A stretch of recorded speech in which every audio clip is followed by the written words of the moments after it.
ಶೀರ್ಷಿಕೆ: ಒಂದು ಹಳೆಯ ಛತ್ರಿ ಮನುಷ್ಯನ ಜೀವನವನ್ನು ಹೇಗೆ ಬದಲಿಸಿತು. ಮಲೆನಾಡಿನ ಒಂದು ಪುಟ್ಟ ಹಳ್ಳಿಯಲ್ಲಿ ಅರುಣ್ ಎಂಬ ಯುವಕ ವಾಸಿಸುತ್ತಿದ್ದ. ಅವನು ತುಂಬ ಬಡವನಾಗಿದ್ದರೂ ಪ್ರಾಮಾಣಿಕ, ಕರುಣಾಮಯ ಮತ್ತು ಶ್ರಮಜೀವಿಯಾಗಿದ್ದ. ತಂದೆಯನ್ನು ಬಾಲ್ಯದಲ್ಲೇ ಕಳೆದುಕೊಂಡಿದ್ದ ಅವನಿಗೆ ತಾಯಿಯೇ ಎಲ್ಲವೂ. ತಾಯಿ ಯಾವಾಗಲೂ ಹೇಳುತ್ತಿದ್ದಳು, "ಮಗನೇ, ಮನುಷ್ಯನ ದೊಡ್ಡ ಸಂಪತ್ತು ಹಣವಲ್ಲ, ಒಳ್ಳೆಯ ಮನಸ್ಸು." ಕಾಲ ಕಳೆಯಿತು. ತಾಯಿಯು ಅನಾರೋಗ್ಯದಿಂದ ನಿಧನರಾದರು. ಅರುಣ್ ಒಬ್ಬಂಟಿಯಾದ. ಜೀವನದ ಮೇಲೆ ಅವನಿಗೆ ಆಸಕ್ತಿ ಕಡಿಮೆಯಾಯಿತು. ಒಂದು ದಿನ ಕೆಲಸಕ್ಕಾಗಿ ನಗರಕ್ಕೆ ಹೊರಟನು. ಆ ದಿನ ಆಕಾಶ ಕಪ್ಪು ಮೋಡಗಳಿಂದ ಆವರಿಸಿತ್ತು. ಮಳೆ ಆರಂಭವಾಯಿತು. ಬಸ್ ನಿಲ್ದಾಣದಲ್ಲಿ ಆಶ್ರಯ ಪಡೆದಾಗ ಒಂದು ಮೂಲೆಯಲ್ಲಿ ಹರಿದ ಹಳೆಯ ಛತ್ರಿ ಬಿದ್ದಿರುವುದನ್ನು ಕಂಡನು. ಯಾರೂ ಅದನ್ನು ತೆಗೆದುಕೊಳ್ಳಲಿಲ್ಲ. ಅರುಣ್ ಅದನ್ನು ಎತ್ತಿ ನೋಡಿದ. ಛತ್ರಿಯ ಬಟ್ಟೆ ಹರಿದಿತ್ತು, ಹಿಡಿ ಮುರಿದಿತ್ತು. ಆದರೆ ಅದನ್ನು ಎಸೆದು ಬಿಡುವ ಬದಲು ಮನಸ್ಸಿನಲ್ಲಿ ಹೇಳಿಕೊಂಡನು, ಹಳೆಯದಾದರೂ ಇದಕ್ಕೂ ಒಂದು ಕಥೆ ಇರಬಹುದು. ಅದನ್ನು ಸರಿಪಡಿಸಿ ಬಳಸಲು ಆರಂಭಿಸಿದನು. ಮುಂದಿನ ದಿನ ಅವನು ಕೆಲಸ ಹುಡುಕುತ್ತಾ ಮಳೆಯಲ್ಲೇ ನಡೆಯುತ್ತಿದ್ದ. ಆಗ ರಸ್ತೆ ದಾಟಲು ಹೆಣಗುತ್ತಿದ್ದ ಒಬ್ಬ ವೃದ್ಧರನ್ನು ಕಂಡನು. ತನ್ನ ಛತ್ರಿಯನ್ನು ಅವರ ಮೇಲೆ ಹಿಡಿದು ಸುರಕ್ಷಿತವಾಗಿ ರಸ್ತೆ ದಾಟಿಸಿದನು. ವೃದ್ಧರು ಕೇಳಿದರು, "ಮಗ, ನಿನಗೆ ಕೆಲಸ ಬೇಕೇ?" "ಹೌದು." ವೃದ್ಧರು ಒಂದು ಸಣ್ಣ ಪುಸ್ತಕದ ಅಂಗಡಿಯ ಮಾಲೀಕರಾಗಿದ್ದರು. ಅವರು ಅರುಣ್ಗೆ ಕೆಲಸ ಕೊಟ್ಟರು. ಅರುಣ್ ಪ್ರಾಮಾಣಿಕವಾಗಿ ಕೆಲಸ ಮಾಡುತ್ತಿದ್ದ. ಒಂದು ದಿನ ಅಂಗಡಿಗೆ ಬಂದಿದ್ದ ಒಬ್ಬ ಮಹಿಳೆ ತನ್ನ ಹಣದ ಚೀಲವನ್ನು ಮರೆತು ಹೋದಳು. ಅದರೊಳಗೆ ಲಕ್ಷಾಂತರ ರೂಪಾಯಿಯ ಚೆಕ್ ಮತ್ತು ಹಣವಿತ್ತು. ಅರುಣ್ ಅದನ್ನು ಯಾರಿಗೂ ಹೇಳದೆ ಸುರಕ್ಷಿತವಾಗಿ ಇಟ್ಟುಕೊಂಡನು. ಮಹಿಳೆ ಆತಂಕದಿಂದ ಹಿಂದಿರುಗಿದಾಗ ಚೀಲವನ್ನು ಹಿಂತಿರುಗಿಸಿದನು. ಅವಳು ಆಶ್ಚರ್ಯಪಟ್ಟಳು. "ಇಷ್ಟೊಂದು ಹಣವನ್ನು ನೀನು ಇಟ್ಟುಕೊಳ್ಳಬಹುದಿತ್ತು." ಅರುಣ್ ನಗುತ್ತಾ ಹೇಳಿದನು, "ಹಣ ಕಳೆದುಕೊಂಡರೆ ಮತ್ತೆ ಸಂಪಾದಿಸಬಹುದು. ನಂಬಿಕೆ ಕಳೆದುಕೊಂಡರೆ ಮತ್ತೆ ಗಳಿಸಲು ತುಂಬ ಕಷ್ಟ."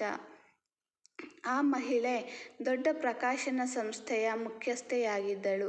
ಅವಳು ಅರುಣ್ಗೆ ಉತ್ತಮ ಉದ್ಯೋಗದ ಅವಕಾಶ ನೀಡಿದಳು. ಅರುಣನ ಜೀವನ ಬದಲಾಗತೊಡಗಿತು. ಆದರೂ ಅವನು ತನ್ನ ಹಳೆಯ ಛತ್ರಿಯನ್ನು ಬಿಡಲಿಲ್ಲ. ಎಲ್ಲರೂ ಕೇಳುತ್ತಿದ್ದರು, "ಇಷ್ಟು ಒಳ್ಳೆಯ ಕೆಲಸ, ಒಳ್ಳೆಯ ಸಂಬಳ, ಇನ್ನೂ ಈ ಹಳೆಯ ಛತ್ರಿಯೇ?" ಅವನು ನಗುತ್ತಾ ಹೇಳುತ್ತಿದ್ದ, "ಇದು ಮಳೆಯಿಂದ ಮಾತ್ರ ನನ್ನನ್ನು ಕಾಪಾಡಲಿಲ್ಲ, ನನ್ನ ಮಾನವೀಯತೆಯನ್ನು ನೆನಪಿಸುತ್ತಿದೆ." 1 ವರ್ಷಗಳ ನಂತರ ಭಾರೀ ಮಳೆಯಲ್ಲಿ ಕಾರಿನಲ್ಲಿ ಹೋಗುತ್ತಿದ್ದಾಗ ರಸ್ತೆ ಬದಿಯಲ್ಲಿ ಅಳುತ್ತಿದ್ದ ಒಂದು ಬಾಲಕನನ್ನು ಕಂಡನು. ಆ ಬಾಲಕನಿಗೆ ಶಾಲೆಗೆ ಹೋಗಲು ಸಾಧ್ಯವಾಗುತ್ತಿರಲಿಲ್ಲ. ಅರುಣ್ ತನ್ನ ಛತ್ರಿಯನ್ನು ಬಾಲಕನಿಗೆ ಕೊಟ್ಟು ಹೇಳಿದನು, "ಇದನ್ನು ಇಟ್ಟುಕೋ, ಆದರೆ ಒಂದು ಮಾತು ಕೊಡು. ದೊಡ್ಡವನಾದ ಮೇಲೆ ನಿನಗೂ ಯಾರಿಗಾದರೂ ಸಹಾಯ ಮಾಡುವ ಅವಕಾಶ ಬಂದರೆ ತಪ್ಪಿಸಿಕೊಳ್ಳಬೇಡ." ಬಾಲಕ ತಲೆ ಆಡಿಸಿದ. ಹಲವಾರು ವರ್ಷಗಳು ಕಳೆದವು. ಅರುಣ್ ದೊಡ್ಡ ಉದ್ಯಮಿಯಾದನು. ಸಾವಿರಾರು ಜನರಿಗೆ ಉದ್ಯೋಗ ನೀಡಿದನು. ಆದರೆ ಅವನ ಕಚೇರಿಯ ಗೋಡೆಯ ಮೇಲೆ ಒಂದು ಹಳೆಯ ಛತ್ರಿ ನೇತಾಡುತ್ತಿತ್ತು. ಒಬ್ಬ ಪತ್ರಕರ್ತ ಕೇಳಿದ, "ಈ ಹಳೆಯ ಛತ್ರಿಗೆ ಇಷ್ಟು ಗೌರವ ಯಾಕೆ?" ಅರುಣ್ ಉತ್ತರಿಸಿದ, "ಈ ಛತ್ರಿ ನನಗೆ 3 ಪಾಠ ಕಲಿಸಿತು. ಹಳೆಯದು ಎಂದರೆ ವ್ಯರ್ಥವಲ್ಲ. ಕರುಣೆ ಜೀವನವನ್ನು ಬದಲಿಸುತ್ತದೆ.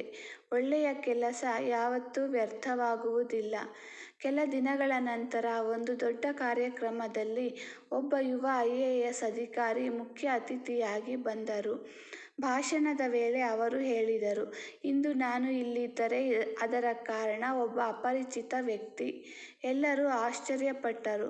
ಅವರು ವೇದಿಕೆಯಿಂದ ಇಳಿದು ಅರುಣ್ ಬಳಿಗೆ ಬಂದರು.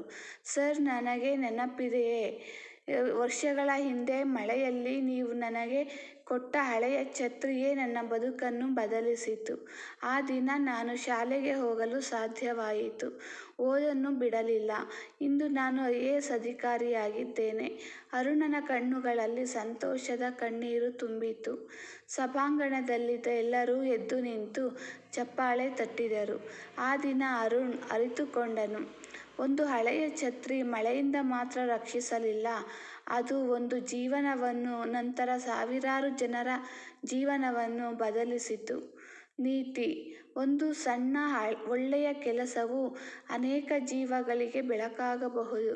ಹಳೆಯ ವಸ್ತುಗಳಿಗೆ ಮಾತ್ರವಲ್ಲ, ಒಳ್ಳೆಯ ಮನಸ್ಸಿಗೂ ನಿಜವಾದ ಮೌಲ್ಯವಿದೆ.